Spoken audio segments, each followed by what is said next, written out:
Time to read some books. Hello, I'm Dr. Sam, this is Dr. Sam's Health, and today I would like to talk about ebooks.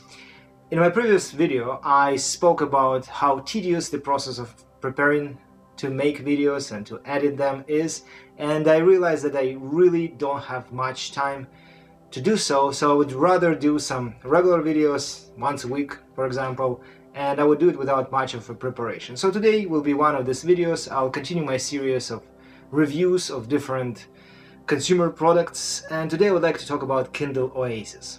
As a doctor, you might assume that I'm an avid reader. I do read a lot, and I had this urge of getting something from the Kindle lineup or maybe any other ebook, but I ended up getting Kindle Oasis. I'll explain why, and I will share my experiences with this device after a week or so of using it. Before doing so, I would like to make my regular disclaimers. First of all, I'm a psychiatrist, I'm a practicing physician, but I do not make any kind of medical statement. I do not give medical advice over internet, on YouTube, or on my website, drsamshealth.com, and also express my opinions, which I obviously try to make as well-intended and well-researched as possible, but they do not necessarily represent the opinions of my regulatory bodies, my universities, my colleges, my profession in general. So please take my opinions as such, just well-intended opinions. So today we're going to talk about Kindle Oasis, and another waiver, I guess, or another disclaimer is I just bought it from Amazon. It's not a sponsored video. I purchased Kindle Oasis after some research that I've done, and the background is actually very simple. I read a lot. Likely you have seen me with a background of multiple books. Actually, this bookshelf is just next to me. I do read a lot, and I have lots of paper books. It's kind of difficult to carry them with you. Obviously, I don't do this. I can take only one or two books with me. I don't have much time, and sometimes you've got an urge to read something, or you've got like half an hour at work during lunch break when you would rather read something. And so far I've been using either some online resources or Kindle for PC on my laptop, and I had a feeling that I really would like to give another try to some sort of an ebook that has this e-paper that is amazing apparently, because it doesn't take a lot of energy to scroll the pages. You can use devices for months or at least several weeks without recharging them. They're very portable, very easy to use, and I must say that I purchased a Kindle device, my first, and effectively the first out of two devices, a while ago. Maybe 8 years ago. It was one of the first Kindles, and I didn't like it. I didn't enjoy it. It was small, it was kind of dim. I didn't like the aesthetics of it, so it is still somewhere in boxes. And I think I tried to give it to somebody, but this somebody didn't use it at all. This somebody was my mom, so I don't expect her to be very tech savvy. So this time around, I felt that I've been working really hard, and I would like to have some sort of a reward for my hard days of work, and I wanted to buy myself an ebook. I did a lot of research. I was looking for something with a relatively large screen just because of the nature of the documents that I read.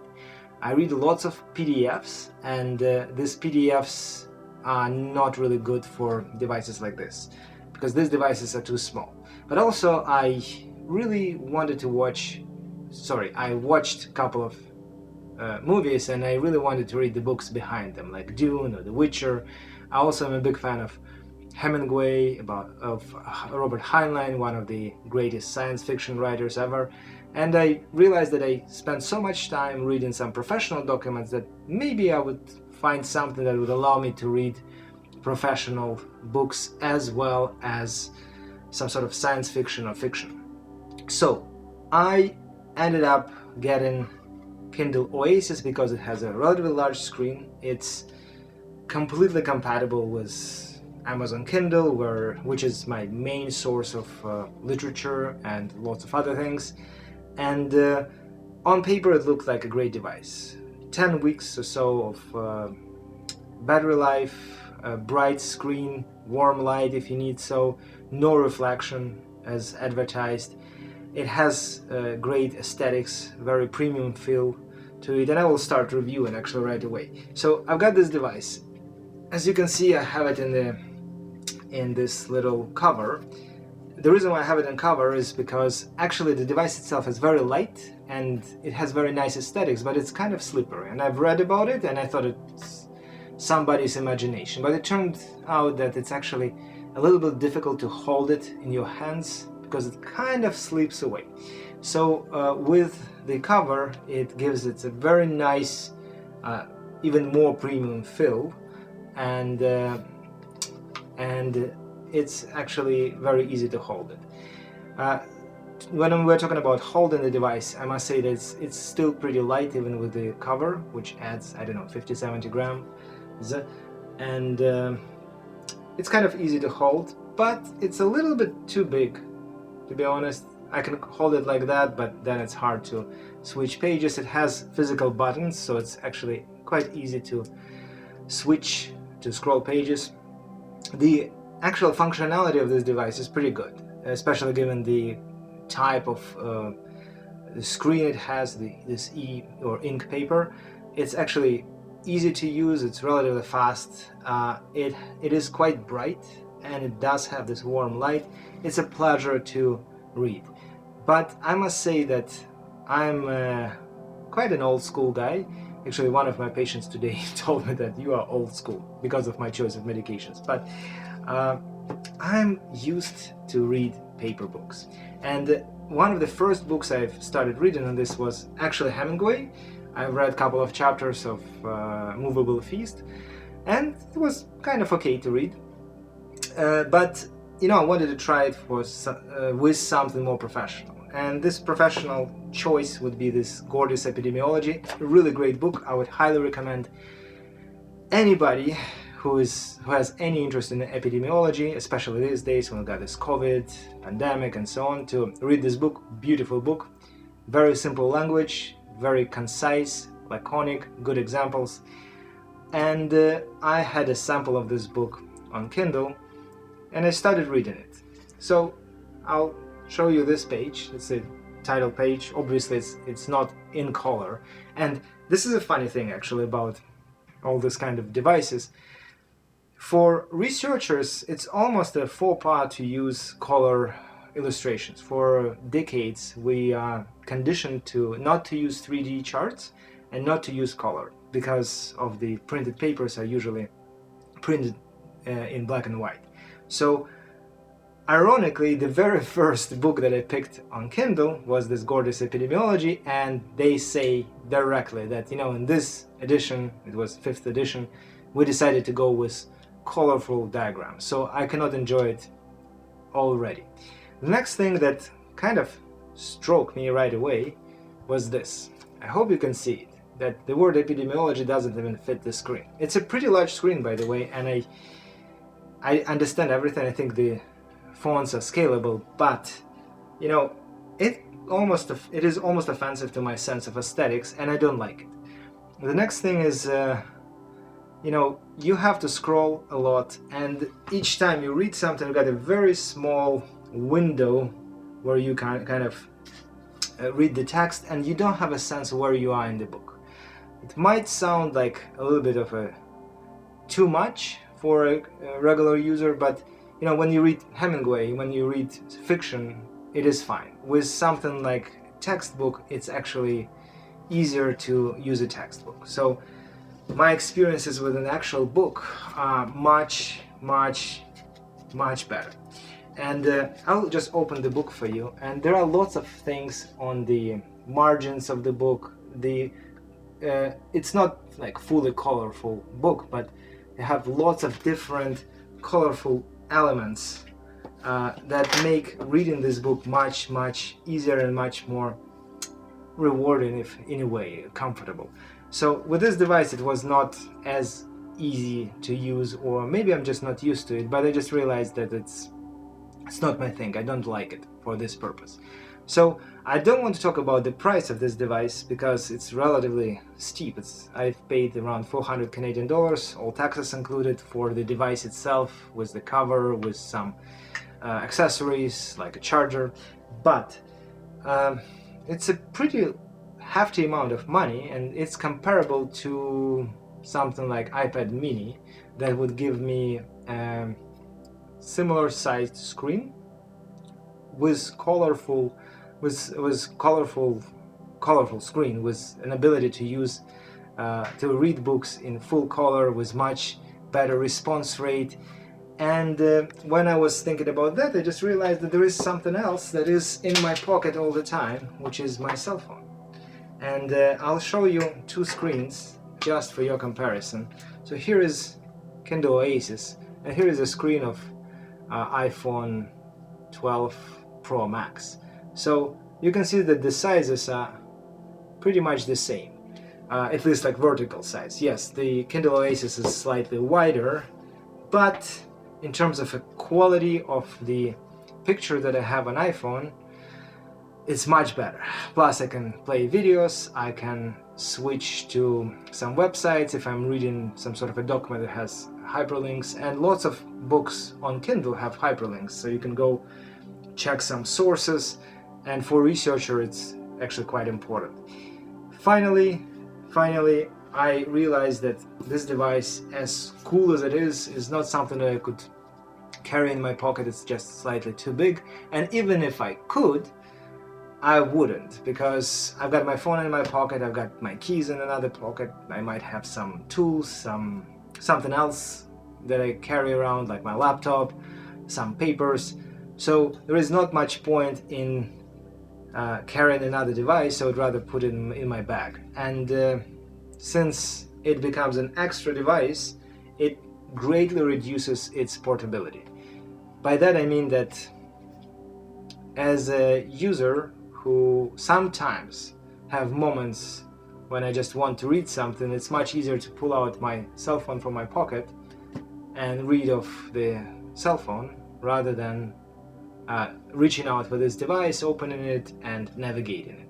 Speaking of navigating, the navigation part is not that intuitive. It is actually well done, but I didn't like it, and actually I struggled for the first 10 minutes. I couldn't really start it because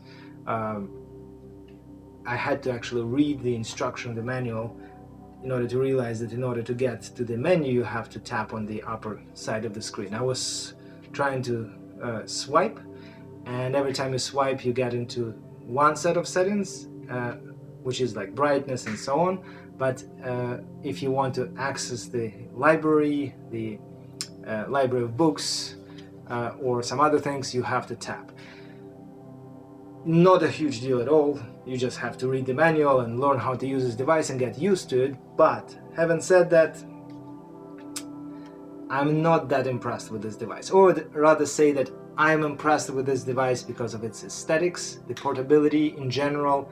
It's a pretty cool thing. I did like it, I did enjoy reading a couple of chapters of Movable Feast on it, but having said that, I realized that in all entirety, if we look at this device, it's just one more thing that I will carry in my pocket, or sorry, in my bag, and it doesn't have much use for me, to be honest. So I would rather read research articles off the top of my screen on my laptop.